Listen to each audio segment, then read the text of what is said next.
my dad's chin. That's something that I got from him. That and my alcoholism and narcissistic personality disorder. The beauty of inheriting. No, I've got my dad's chin. I think it's because he is Mexican. That's one fun fact about me. I'm Mexican. I'm 1/4 Mexican, which counts. I checked before I applied for college. Student loans. Yeah. No, the reason why I look like this is because my mother is so white. How white is she? Oh, that was good. My mother is so white that when she had myself and my 2 siblings, her 3 children, she gave us all the same initials so she could, quote, get a good deal on monogramming. Life hack. Of course, no one thought to tell her that you can save the most money on monogramming by not monogramming at all. No, but I grew up in Connecticut where there are far, far more monograms than there are Mexican people. And so growing up, I only ever heard about Mexico in conversations from girls I went to, like high school with, who would talk about going to Mexico for spring break. And they would always say to me, Courtney, if you ever go to Mexico for spring break, because why else would you go? Be careful about drinking the water because of Montezuma's revenge. Y'all know what Montezuma's revenge is? Yeah, he's nodding, you know. Montezuma's revenge, for those of you who are uninitiated, is when they tell you not to drink the water because the bacteria could give you potential digestive issues, to put it really politely. But it would always be from these girls who would then proceed to post pictures of themselves on Instagram double fisting frozen margaritas. As if that ice is not also made of water. Real head scratcher.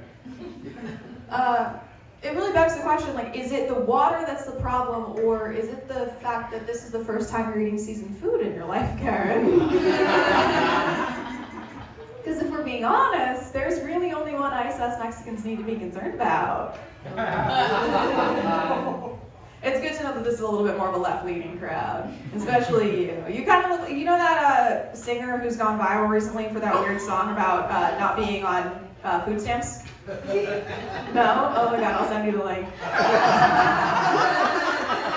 Someone recently linked an interview he did where he was talking about how diversity is good for America, and so they've determined that he is a liberal. He's actually not conservative. And I'm like, oh yeah, touting diversity but then being against government assistance, that does sound like a liberal ideal. I get it.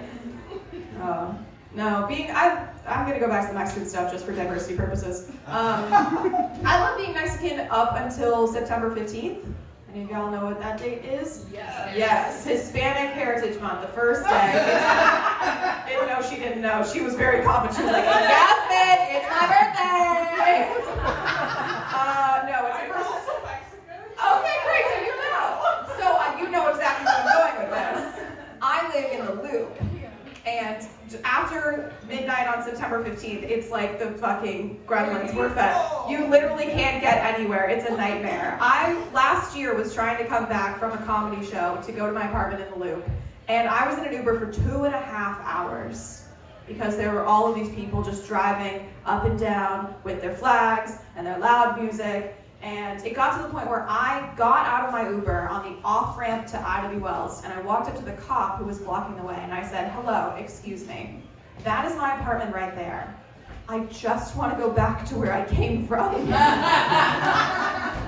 Because he was a cop, he shot me. It was so weird. I don't know. No, obviously not. I mean, look at me. Let's be realistic. No, I do think, honestly, sometimes I wonder if it would be cool if I could get together with all of the bisexual Latinas in Chicago. Another fun fact, that's another way I identify. It would be cool if I could get together with all the bisexual Latinas in Chicago and drive up and down Lakeshore Drive, blasting sweater weather or something. But we'd have to find the one bisexual Latina who can drive. Talk about a unicorn, am I right? No, I am bisexual. I have never gone on a date with a girl, though. That's a challenge for me because it's not that I don't find women attractive. I definitely do. I mean, women are so hot all the time. But the challenge for me is that, if I'm a girl and I'm hot and you're a girl and you're hot, who pays? That was the word problem they should have been giving us in math class. And I'm sure some of you are like, Courtney, that's not really feminist of you. Women should be also made to pay on dates sometimes. No, shut up. Okay, if you're gonna drug my drink, you should at least pay for it. That's some bullshit right there. No, I recently discovered that over 71% of my Instagram followers are men between the ages of 18 and 35. And yet I'm single. You can only look at the merchandise, you cannot touch. I don't know what that's about. It's not only not looking to be with someone. Like, any of y'all here know what the word situationship means? Okay, and you're nodding too. Oh my God, that's great. You're so hip. So hip, you're almost leg. When I was in college, I was in a situationship for 5 years. I was in college for 4 years. So that sucks. And that basically means that when I was in college, I learned everything I needed to know about English literature, but I did not learn my lesson. I went to school in DC like Mike did, and I left the summer after I graduated, but the next year my best friend from college, she was getting married, and I was still texting the guy I had been in a situationship with. And for all 4 years that we were in college, we were never super like PDA outside the bedroom, like he wasn't super outwardly affectionate, which I chalked up to him being a nerd.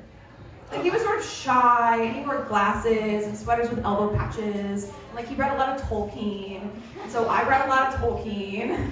I watched the movies, I don't know, whatever.